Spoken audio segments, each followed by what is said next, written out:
Hallelujah. Praise the name of the Lord Jesus Christ.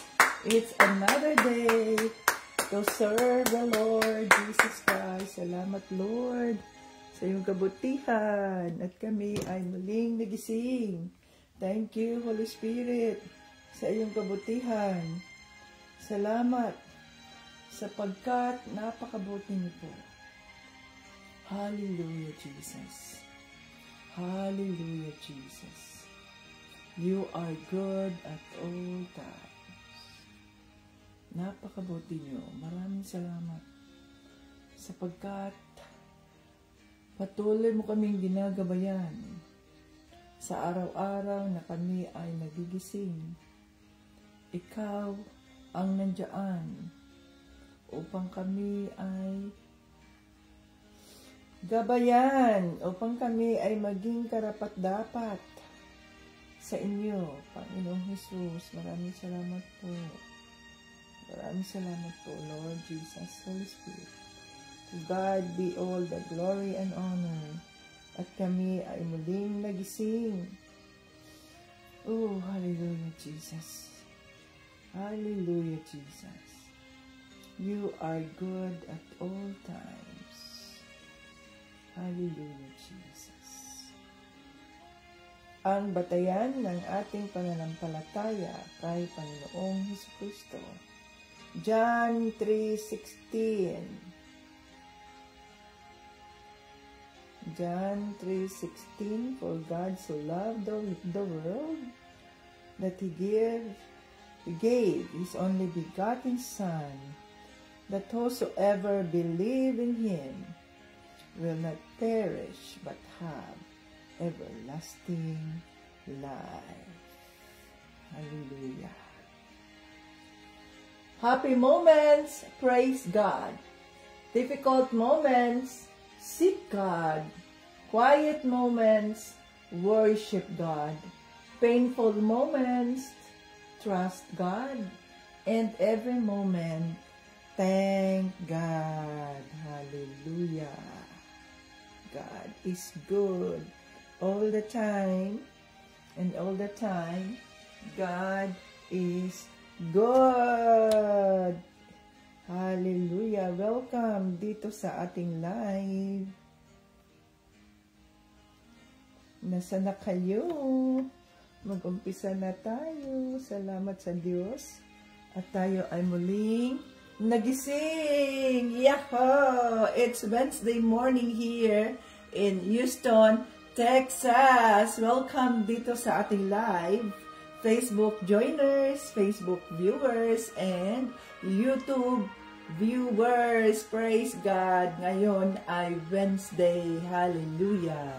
So ating purihin ang ating Panginoong Jesus. Kantahan natin siya, no?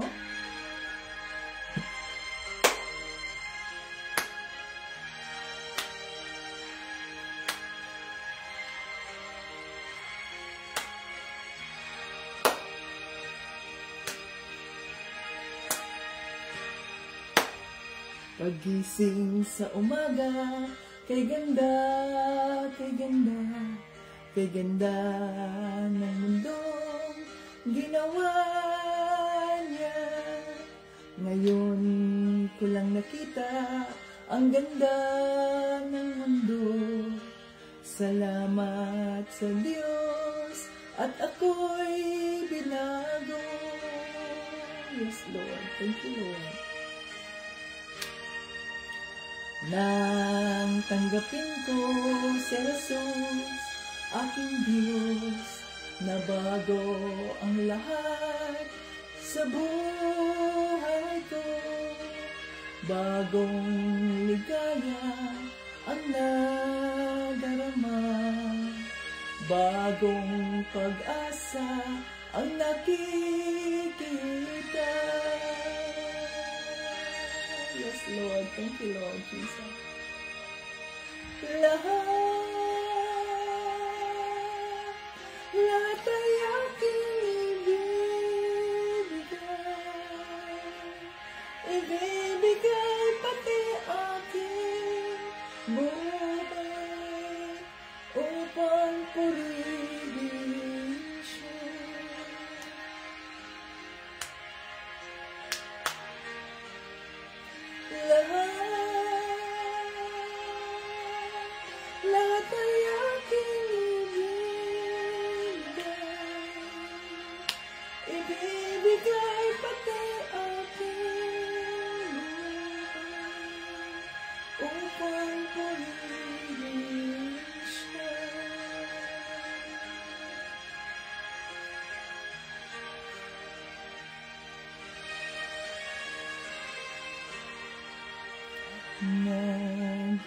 sapaw ang aking saya.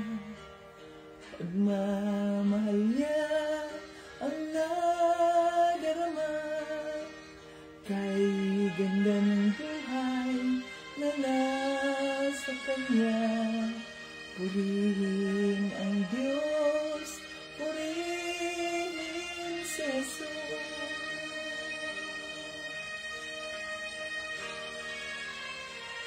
Lahat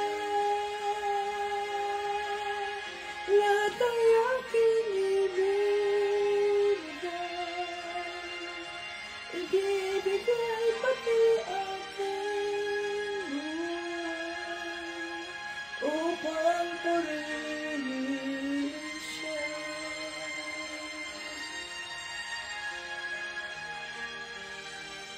Lahat ay aking ibibigay pati aking upang purihin siya.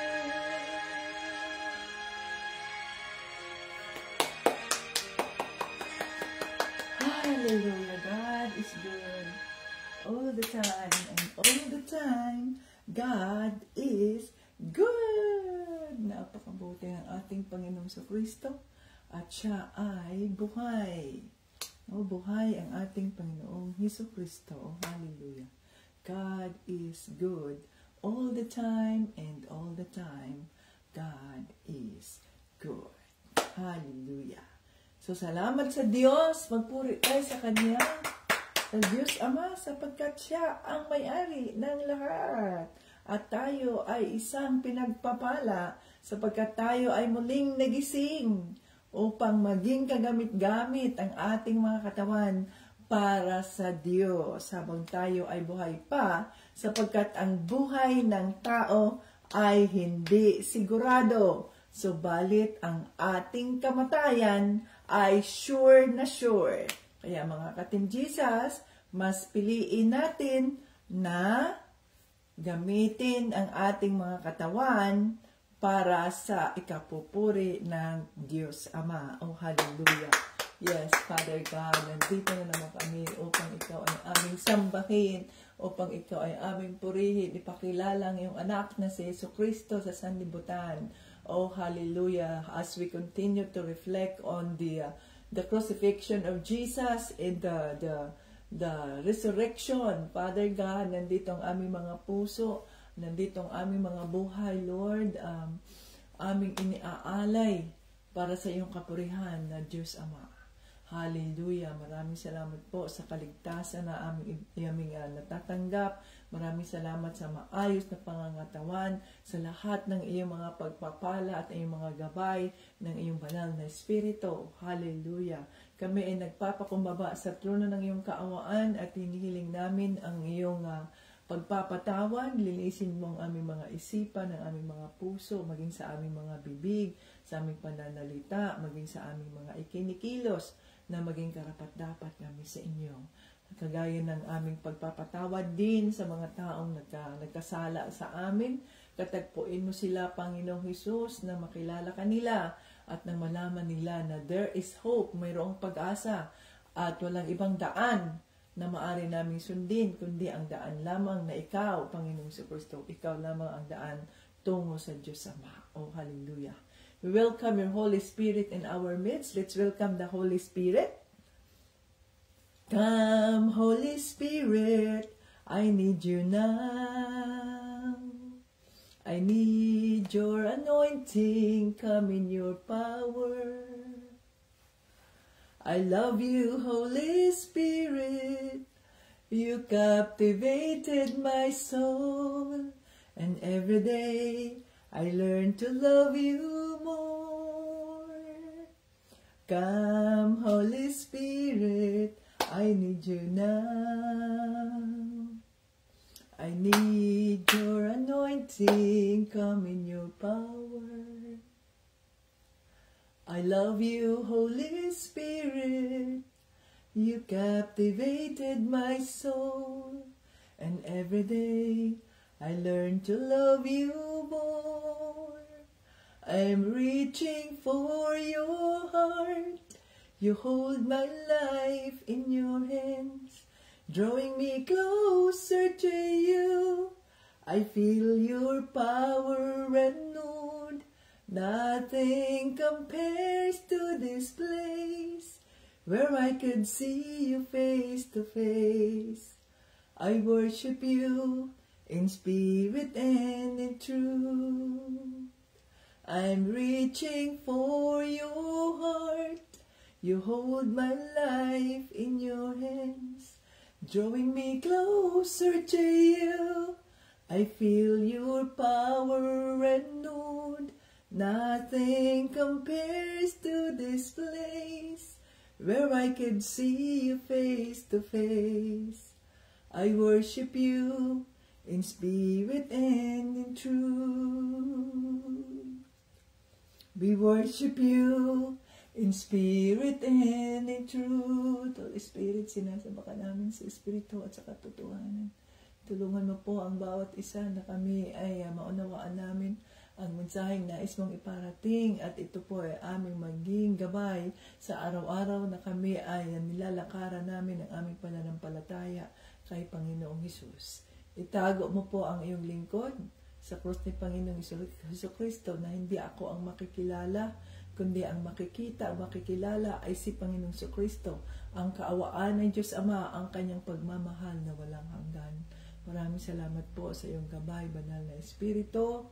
Dinideklara namin na ang live na ito ay holy, sanctified by the blood of Jesus. Oh, hallelujah. Lahat ng ito ay aming hinihiling, pinasasalamatan sa pangalan ni Jesus at ng Banal na Espiritu, at lahat ng papuri at parangal ay binabalik namin sa Diyos Ama. In Jesus' name, Amen! God is good all the time, and all the time, God is good. Okay. So, dito na naman tayo sa ating studio. So, ito na ang ating studio, at hindi ko na ito mamumove ang aking upuan. Permanente ito dahil mabigat ito, mga ka-Team Jesus. Hindi ko ito basta-bastang mauusog. Kaya, dito na lang, hanggang ganito na lang ang aking distansya dyan sa aking, live. Okay, doki. So, kahapon ay tinuruan tayo ng ating Panginoong Hesukristo, ng Banal na Espiritu, at tayo ay na rebuke. Rebuke is real. Rebuke sa mga mahilig magsunod sa mga ano-anong mga tradisyon, no? Ano-anong mga tradisyon ng mundo. Ang mga tradisyon ng mundo. Okay, so, welcome dito sa ating live. Sino man yung mga bagong dating, you are welcome here. Lahat tayo ay welcome dito na makinig sa salita ng ating Panginoong Hesukristo. Oh, hallelujah. God is good all the time. Ayan. So, nirebuke tayo ng Banal na Espiritu kahapon, sapagkat marami tayo, lalo na mga Pilipino. Ang mga Pilipino ay maraming mga pamahiin na kung ano-ano na lang, no? Pagdating ng Holy Week. Kaya, rebuke is real. At mayroon ba kayong natutunan? So, dapat pinaalala ni Pablo sa atin, no?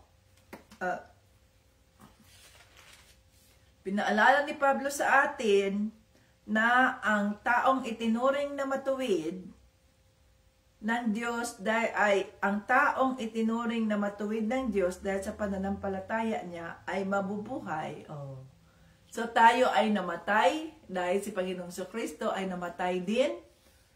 Subalit nung mabuhay si Panginoong Hesukristo, at tayo rin ay muling nabuhay. So hindi na tayo yung ating dating pagkatao, kundi tayo ay tinubos na ni Panginoong Hesukristo. Siya ang naging sumpa sa cross. Kaya yung cross, hindi natin yon itinataas ang cross, sapagkat ang cross ay sumpa. Sino man sino man na nakapako sa cross ay nangangahulugang siya ay isang makasalanan. Mayroon siyang nag-murder siya. Kagaya ng yung mga kasama ni Panginoong Jesucristo doon sa cross, si Istas at si Barabas, di ba? Sila ay mga kriminal. Sila ay mga magnanakaw. Kaya doon ipinako sila sa cross sapagkat nararapat lamang dahil isinumpa sila ng lipunan. Kaya ipinako sila sa cross. Subalit si Panginoong Jesucristo, siya ay ipinako sa cross kahit na wala siyang kasalanan, hindi siya kriminal, mabuting tao siya, mabuting mamamayan. Subalit siya ang ginamit ng Diyos Ama upang mailigtas ang sanlibutan sa kapahamakan, sa distraction na gagawin ng kaaway ng Diyos. Kaya nga, ang sabi sa salita ng Diyos, no, sa John 10, na ang kaaway ng Diyos, the enemy comes to steal, to kill, and to destroy. But the Lord Jesus has come to that we might have a life, an abundant life. Ayan. So, ang Diyos, ang ating Panginoong Kristo, pumunta rito sa lupa upang tayo ay magkaroon ng maaliwalas, magandang buhay. So, anong uri ng magandang buhay? Ang nangangahulugan ba niyan ay yung magandang buhay natin ay magkaroon tayo ng maraming mga malaking bahay, mansyon at iba pa? No. Ang pagkakaroon natin ng magandang buhay, ang pagkakaroon natin ng masaganang buhay ay yung ayon sa biyaya ng Diyos at maging masigasig tayo sa pagsunod sa kakalooban ng banal na Espiritu at maging masiyahin tayo sa anumang provisyon na ibinigay ng Diyos sa atin. At tayo ay maging libre sa anumang mga pag-uutang, loan. Nasanay tayo sa mga loan. Kung hindi pa natin kaya ang mga bagay na yan, ay ipabukas na muna natin. Kung nabubuhay naman tayo at nakapagtitiis naman tayo na ganito na muna ang ating buhay dahil hindi pa natin ma-afford ang mga bagay na yan, pagtiisan natin yan at tayo ay magtipid, i-budget ang pera natin, no? I-budget ang pera natin hanggang sa makaipon tayo at yung ipon na yan, yun ang ating ibili ng anumang gusto nating bilhin. Pero hindi na yun, loan ka ng loan, na interest ka ng interest. So dapat itong ating katawan ay pigilan natin. Magsakripisyo tayo nang sa ganoon ay magiging libre tayo sa anumang mga utang sa mundo. Kami, ang dami naming mga utang sapagkat maraming mga kailangan ang bahay ng Diyos at wala naman kami ganun kalaking halaga. Biruin mo yan na almost 2 million pesos. So, mga almost 40,000 yung repair natin doon sa bahay ng Diyos. So, kung peso natin yan, almost 2 million ang aming ginastos para ma-repair ang bahay at nang maibinta. O see? So, hindi yung biro. Kaya, nangungutang kami, naglo-loan kami dahil the Lord allowed it. But pag nabenta na ang bahay, yun ay aming ibabayad. Sa halip na i-divert natin ang pera kung saan-saan, ibayad natin yon as the Holy Spirit leads na bayaran ninyo yon nang sa ganoon ay maging free debt na kayo. Libre na kayo sa utang. Hindi yung utang ng utang, may utang pa ng isa, utang na naman. Kung iisipin natin, kung hindi naman natin yan kailangan, magtiis tayo. Magtiis tayo. Para sa ganoon ay magiging libre tayo sa mga utang. Okay? So, mayon ang life abundancy na sinasabi ni Panginoong Jesucristo na magkaroon tayo ng control, pagpipigil sa ating mga laman at nang sa ganoon ay hindi tayo mapuno sa utang. Okay. So, dito tayo, ayan na. So, tayo ay, kung wala ang Diyos, ay wala tayong magagawa sa makatuwid. Maging dependent tayo sa ano ba yon, sa kaawaan ng ating Panginoong Diyos Ama. Okay, so dito tayo sa panghuling bahagi ng kabanata Galatians 3, 4:15, ngayon ay 4:16. Ang kautusan at ang pangako ng Diyos, ito ay nasa Galatia 3 verses 15 to 25. Mga kapatid, bibigyan ko kayo ng halimbawa. Hindi maaaring basta na lang ipawalang bisa o dagdagan ang anumang kasunduang nalagdaan na. Ganoon din naman sa mga pangako ng Diyos. Ngayon, nangako ang Diyos kay Abraham at sa kanyang salinlaki. Hindi niya sinabi, sa mga apo mo na nangangahulugang marami, kundi sa apo mo na ang ibig sabihin ay iisa at ito'y walang iba kundi si Kristo. Ito ang ibig kong sabihin, may kasundoang ginawa ang Diyos kay Abraham at ipinangako niyang tutuparin ito. Ang pangakong ito ay ibinigay niya 430 taon bago dumating ang kautusan.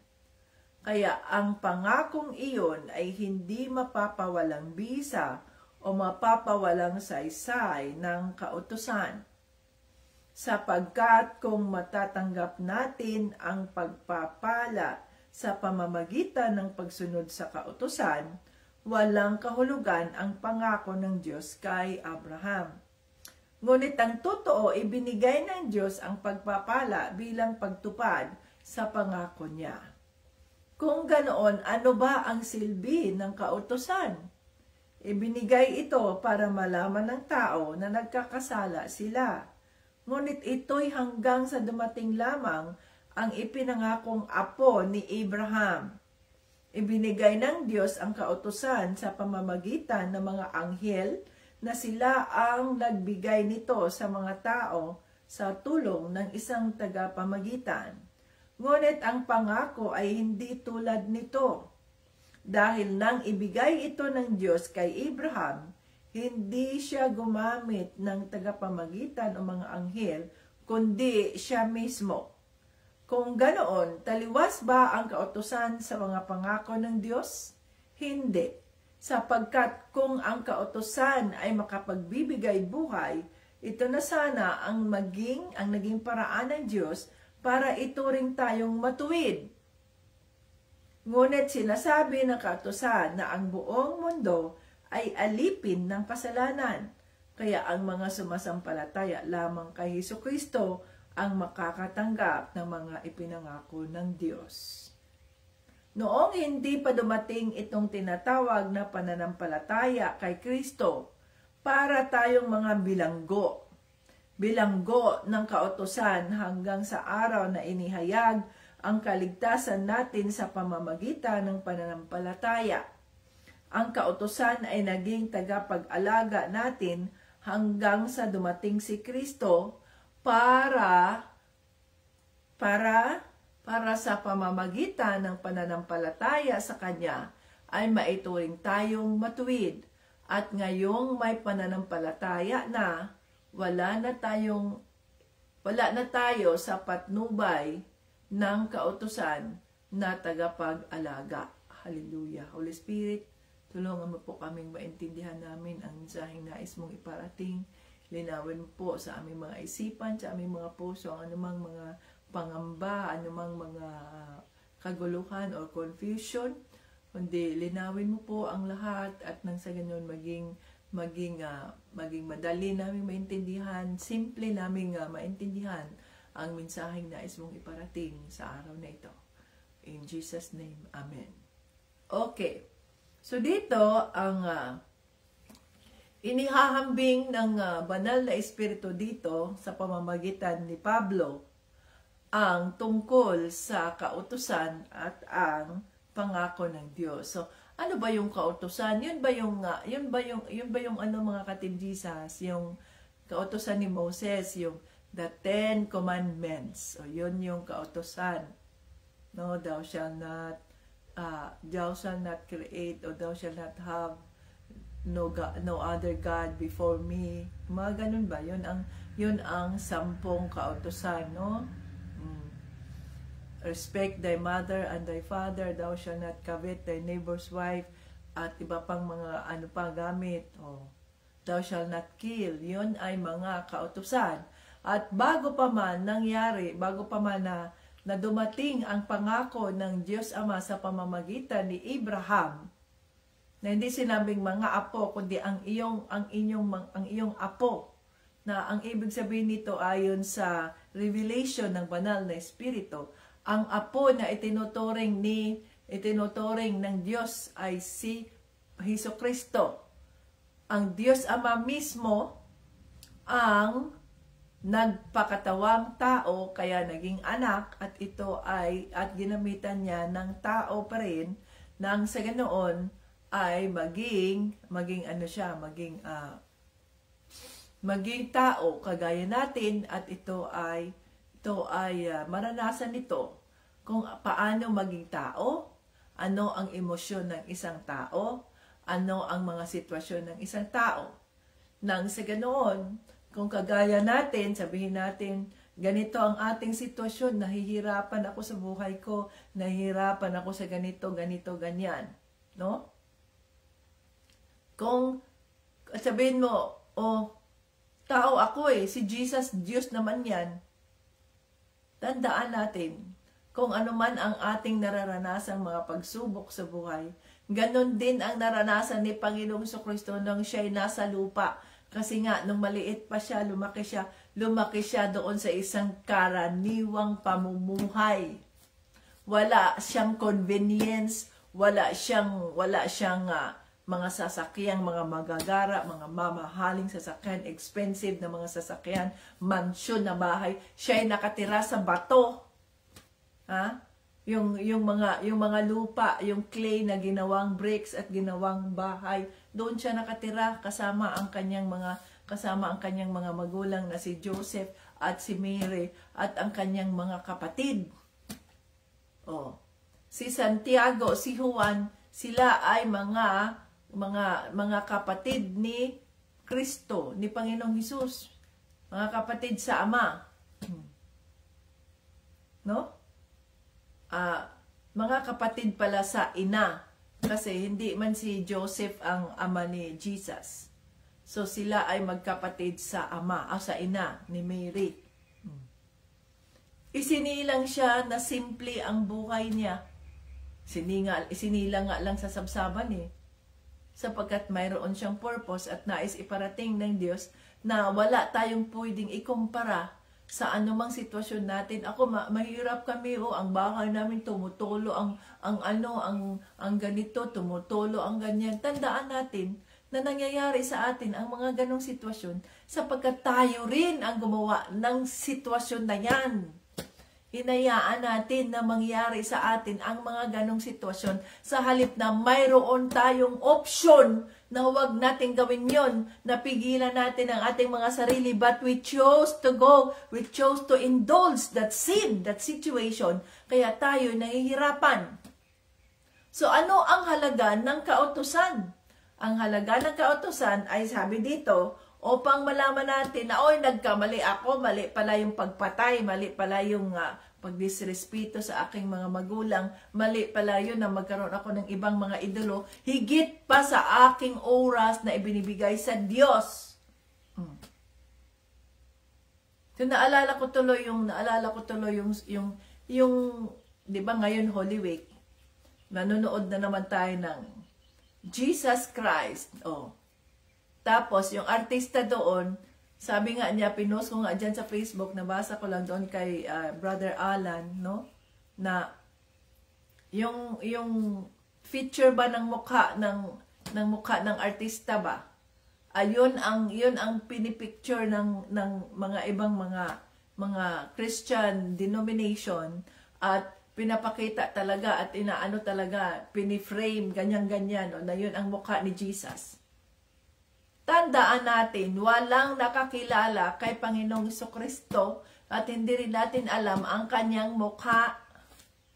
Kaya nga, sinasamba natin si Panginoong Jesucristo sa Espiritu at sa katotohanan. Ito ang salita ng Diyos. Ang Espiritu ay hindi nakikita.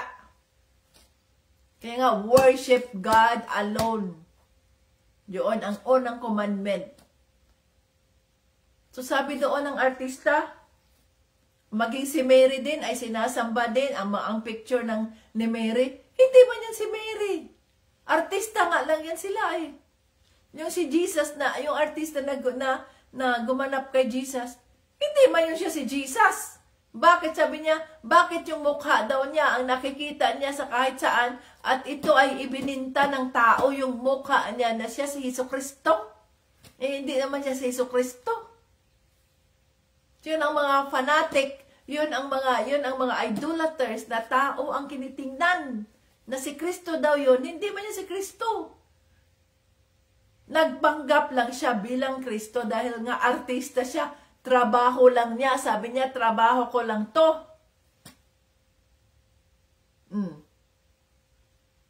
Pero anong ginawa ng mga Katoliko? Anong ginawa ng mga fanatic? Yun ay kinuha at yun ang ginawang frame na Jesus o yun ang kinakausap. Sa halip na ang kausapin ay si Panginoong Jesucristo sa Espiritu.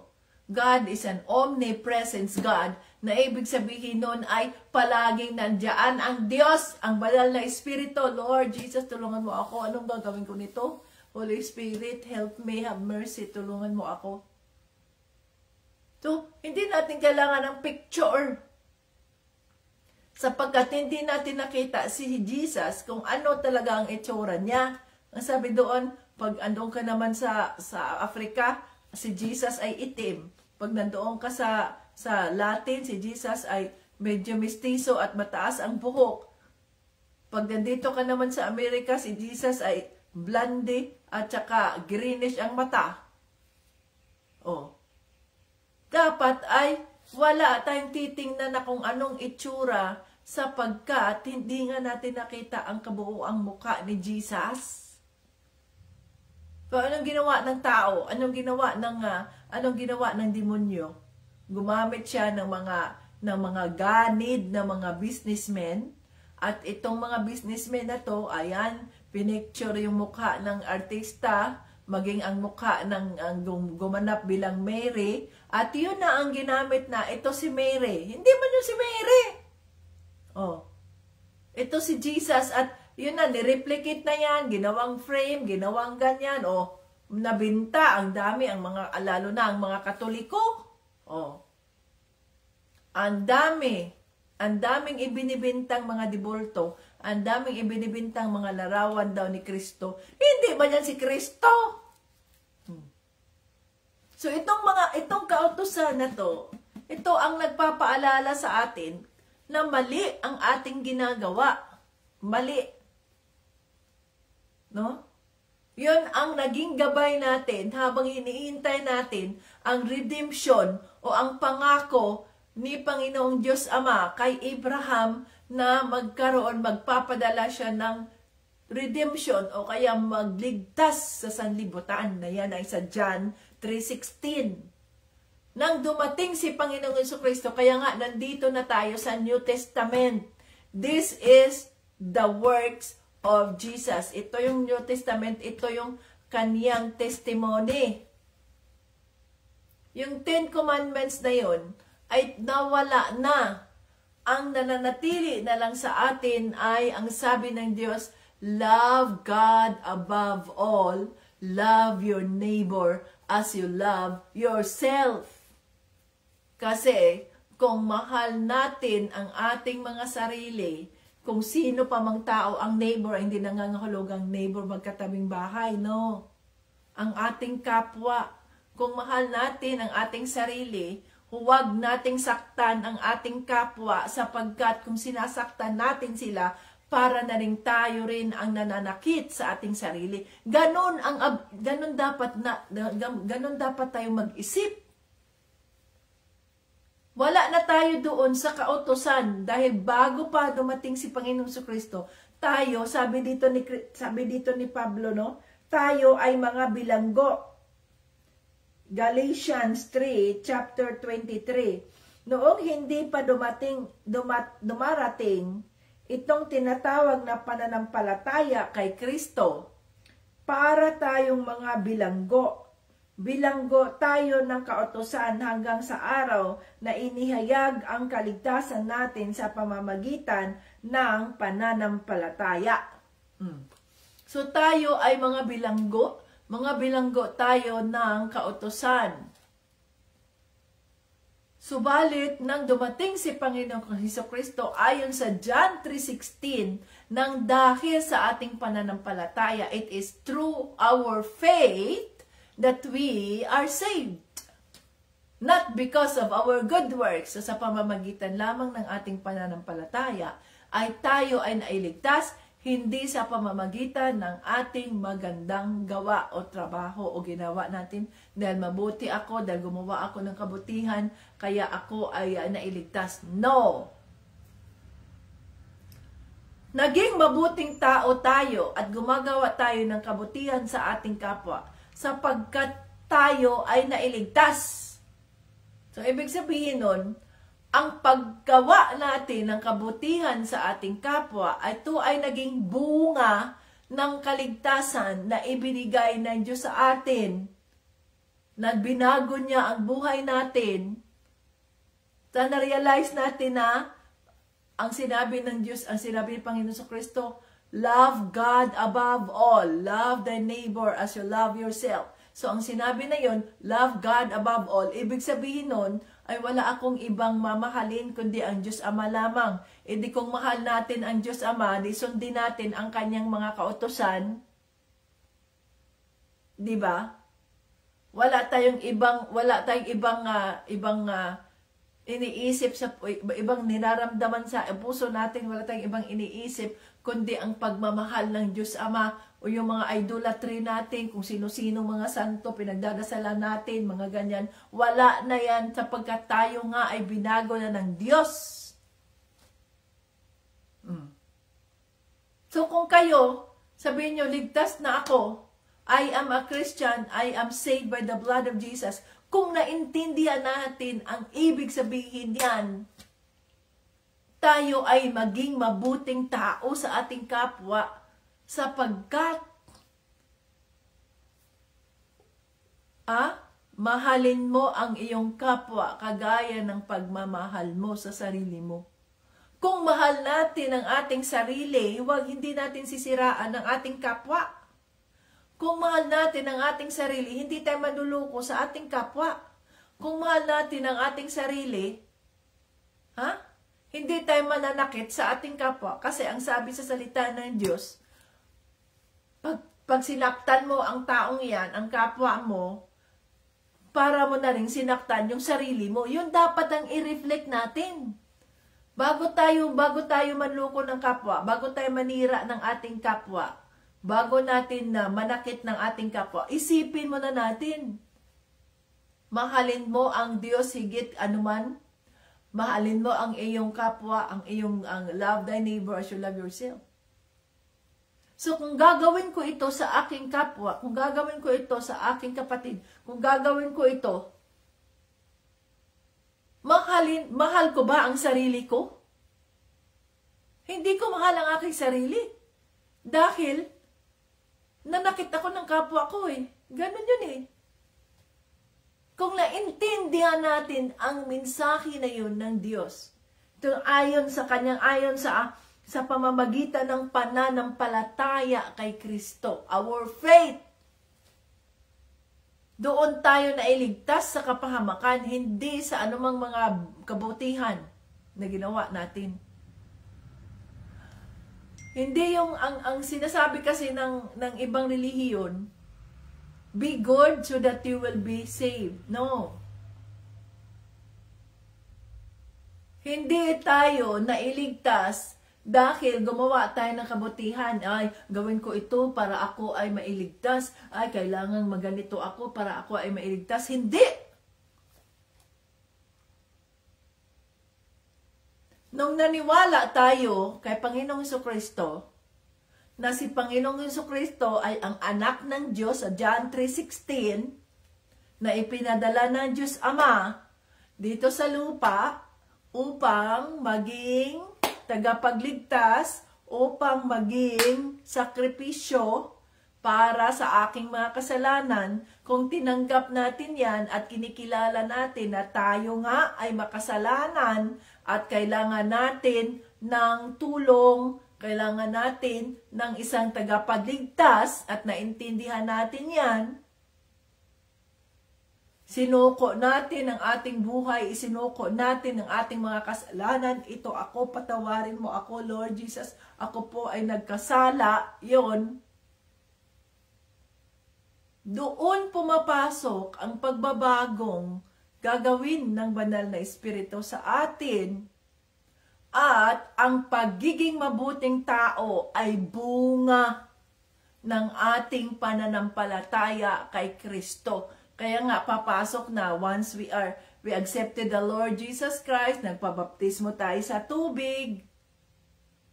So, darating ang banal na Espiritu sa atin at yun, kapag ang banal na Espiritu ay nasa ating mga puso, kusang loob nating ginagawa, kusang loob tayong maging mabuting tao, kusang loob tayong, kusang loob tayong gagawa ng kabutihan sa ating kapwa, sapagkat nandito sa ating mga puso ang banal na Espiritu. At kapag ang banal na Espiritu ay nasa ating puso, kusang loob tayong maging mabuting tao, kusang loob tayong mapagmahal, kusang loob tayong magalak sa mga puso natin, may galak, kusang loob tayong maging mahinahon, patience, kusang loob na magkaroon tayo ng kapayapaan, peace, kusang loob tayong magpigil sa ating mga sarili, magpigil sa ating mga sarili sa anumang laman. Yung laman natin, yung ating laman, yung desire ng mata, yung desire ng katawan, kusang loob nating pinipigilan yan. Dahil ang banal na Espiritu ay nasa atin.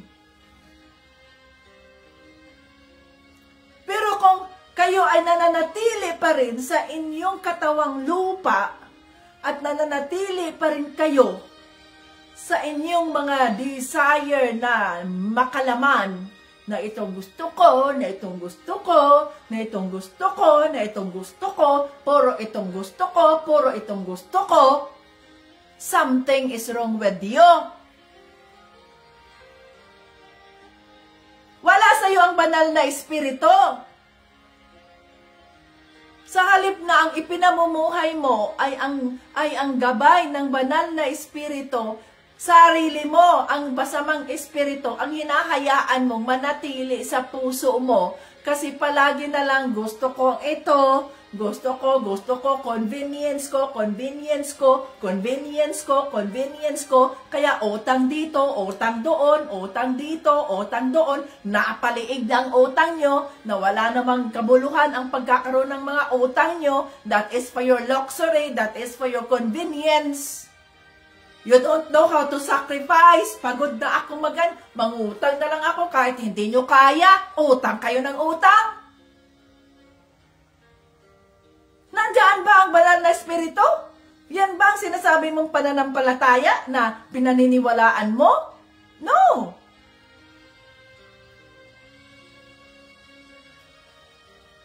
Hindi nais ng banal na Espiritu na mahirapan tayo sa ating mga buhay.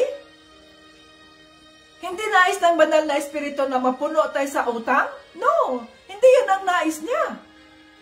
Yun ang pangako ni Panginoong Jesucristo. Yung pananampalataya natin sa Kanya, pumunta siya rito nang sa ganoon ay magkaroon tayo ng buhay na masagana. Masagana ba ang buhay na yan na puno tayo ng utang? Masagana ba ang buhay na yan na halos paliig na? Hindi ka na makahaon sa utang mo? Hindi yan ang ipinangako ni Panginoong Jesucristo. Hindi yan ang ipinangako ng Diyos sa atin. Kaya nga, kailangan nating maging makontento. Habang ang kumot ay maiksi, tayo ay mamamaluktot. Kapag ang kumot ay malapad na, saka tayo mag-unat-unat ng ganyan. Pero dapat ay matuto tayo munang magsakripisyo, hindi maging madali ang buhay. Dito, hindi madali ang buhay dito, ang hirap. No? But we are happy, we are contented na anuman ang aming mga sitwasyon sa buhay. We chose to have a grateful heart, a cheerful heart to give. Dahil alam namin na hindi amin ang mga bagay na ito. Sa Diyos ang lahat. At kami ay instrumento lang niya.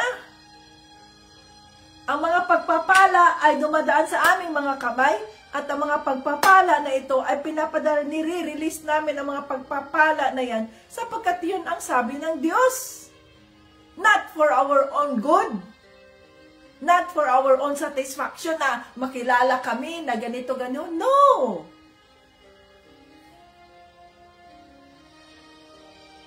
Kaya wala na tayo sa kautusan. Malaya na tayo dahil sa ating pananampalataya kay Kristo.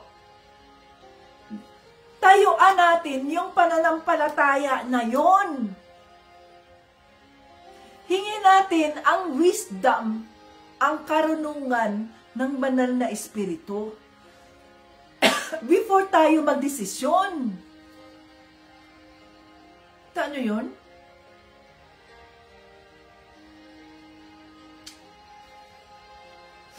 Yun ang sinasabi ng banal na espiritu eh.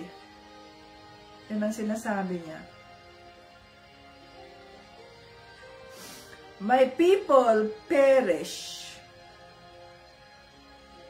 because of lack of wisdom. Because of lack of wisdom. No? Nawala sa presensya ng Diyos ang kanyang mga anak. My people perish because of lack of wisdom. Kulang eh. Kulang tayo ng karunungan. Kulang tayo ng kaalaman na nanggagaling sa Diyos. Kung anong dapat nating gawin. Anong dapat nating gawin sa buhay. Makaahon tayo sa kahirapan. Wala eh. Gusto natin ng agarang asinso sa buhay. Agarang ganito. Sa halip na magkaroon tayo ng patience, magkaroon tayo ng joy, magkaroon tayo ng gentleness, kindness, love, lahat ng yan ay bunga ng banal na espiritu. Kaya nga, fruit of the spirit eh. Magkakaroon tayo niyan kung totoo ang ating pananampalataya kay Panginoong Hesukristo at hindi lamang sa pamamagitan ng ating mga bibig. No?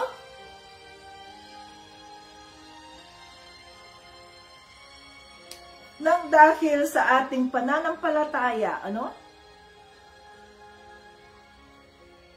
Nang dahil sa ating pananampalataya. So tayo ngayon ay naglalakad sa biyaya ng ating Panginoong Diyos Ama. Naglalakad tayo araw-araw dahil sa kanyang biyaya. Hindi dahil sa kautusan, kundi dahil sa biyaya ng Diyos. By God's grace and mercy, I survived. Kaya nandito tayo. Ngayon ay April 16, to God be the glory. Nag-uumpisa na naman tayo sa panibagong quarter ng year 2025. No? Lakaran natin ang ating pananampalataya kay Kristo. Hingin natin sa gabay ng banal na espiritu ang ating mga gagawin. Tama ba ito, Holy Spirit? I-confirm nyo sa amin. Ganito ba? Kailangan mo na nating mag-isip, kailangan mo na nating, we have to ponder things before we decide. Kaya nga tayo, sinasabi natin, iplano natin ang lahat, iplano natin, ako ngayong John, sinong mauna ng ganyan, kasi ibabudget natin yan, sunod, tapos kayo naman, magaganito. Iplano, may plano dapat, hindi yung ura mismo. Yes, ngayon na. Ngayong alam natin na wala tayong pambayad niyan. You see? Rebuke is will. Oh, hallelujah. Lord Jesus. Lord Jesus. Thank you, Lord. Napakabuti mo po, Holy Spirit, at kami ay muli mong kinatagpo. Salamat sa iyong paalala na kami ay wala na sa kautusan, kundi kami ay naglalakad ayon sa biyaya at kawaan ng Diyos Ama sa mga buhay namin. Holy Spirit, patatagin mo ang aming pananampalataya kay Panginoong Jesucristo. Holy Spirit, we welcome you in our hearts. Tulungan mo kami, Holy Spirit, na masunod namin, na magbubunga kami, ang bunga mo, Holy Spirit, ang aming mararanasan sa aming mga buhay, na kami ay makita ng aming kapwa, makita ng aming mga pamilya, na nandito ka sa aming mga puso, na ikaw ang naghahari dito sa mga puso namin, Holy Spirit. Oh, hallelujah. Dahil itong aming katawan ay templo ng banal na Espiritu. Tulungan mo kaming pangalagaan namin ang aming mga katawan sapagkat ito ay templo mo, Holy Spirit. Oh, hallelujah. Hallelujah, hallelujah, hallelujah. God is good. All the time and all the time. God is good. Oh, hallelujah. God is good all the time. Oh, hallelujah. Hallelujah. Hallelujah. Yes, Lord. Patawarin mo kami, Panginoong Hesus. May mga pagkakataon na inunahan namin ng banal na Espiritu. Sa halip na kami muna ay mag-isip, pag-aralan ang mga bagay-bagay bago kami mag-umpisa, bago kami magdesisyon. Patawarin mo kami, Holy Spirit. Tulungan mo ang bawat isa. Kinikilala namin na wala kaming magagawa kung wala ka. So help us, Lord. Help us. We are hopeless without you. Sa bawat araw na kami ay tumatawag sa iyo, tulungan mo kami, Holy Spirit. Gabayan mo kami. Make a way for us where there seems to be no way. Tulungan mo kaming maahon ang bawat isa sa anumang mga kautangan, mga utang na mga bagay na wala namang, hindi naman necessary na kailangan namin, na pwede namang maghintay. Subalit talagang gusto namin ngayon na. Patawarin mo kami. At yun na nangyari na hindi na namin kayong bayarin ang mga bagay, bayaran ang mga bagay na yan. Puno na kami ng utang. Lord, patawarin mo po kami, Father God. Forgive us, Lord. Tulungan mo kami, Lord, na mahalin namin ang aming kapwa. Mahalin namin ang Diyos higit kanino man. At mahalin namin ang aming kapwa kagaya ng pagmamahal namin sa aming mga sarili. Gabayan mo ang bawat isa. Gamitin mo ang aming mga katawan upang kami ay maging kapaki-pakinabang sa kaharian ng Diyos Ama dito sa lupa. Oh, hallelujah. Hallelujah! Salamat po sa lahat ng mga answered prayers. Salamat po, Holy Spirit, sa iyong paggabay. To God be all the glory and honor sa lahat ng kanyang mga ginawa sa mga buhay natin. In Jesus' name, with the Holy Spirit. Amen. Hallelujah. Ayan, mga ka-Team Jesus. Natuto tayo sa salita ng Diyos sa pamamagitan ng pananampalataya natin kay Panginoong Jesucristo. Yun na ang naging batayan ng ating pamumuhay, ang ating pananampalataya, at hindi na ang kautusan ng Diyos. Kaya let us activate our faith, believe in the Lord, believe in God, and believe in the Lord Jesus Christ at sundin natin ang gabay ng banal na Espiritu. Sino ngayon ang na-rebuke? Rebuke is real. At paalala, mayroon pa kayong araw at mga oras na pwede nating pagpapalain si Sis Evelyn. Kaya kung hindi pa inyo na ibigay ang inyong mga sacrificial offering kay Sis Evelyn, i-message ninyo si Sis Evelyn ng sikrito sapagkat yan ay ating sacrificial offering. Hindi dapat malaman ng kung sino, kung magkano ang iyong ibabahagi, kung ano man ang iyong ibabahagi kay Sis Evelyn. Okay? Kaya, yun ang ating gagawin. I-bless natin siya, i-pray natin ang kanyang pamilya, ipagdasal natin, at yun na nga. Gawin natin sa buong linggo hanggang sa Sabado bago pa mag-umpisa na naman nakukuha tayo o mag-draw ulit tayo ng ating raffle. So, pangalawang winner na natin si Sis Evelyn. So, darating o malapit naman ang pangatlong winner. So, to God be the glory. Hanggang sa muli, mga ka-Team Jesus. So, lahat o mayroong mga rebuke is real. Rebuke is real tayo, mga ka-Team Jesus. Kaya, mag-ingat tayo at huwag nating hayaan na ang demonyo ang maghahari sa mga puso natin, kundi ang banal na Espiritu. As we continue to embrace the Word of God sa araw-araw ng buhay natin, without any pretensions, but surrendering everything to the Lord, yan, nababago ng banal na Espiritu ang ating mga buhay, at ito ay makikita ng ating mga kapamilya. Oh, hallelujah. Jesus loves us hanggang sa muli. No? The Lord willing. Signing off. Bye-bye.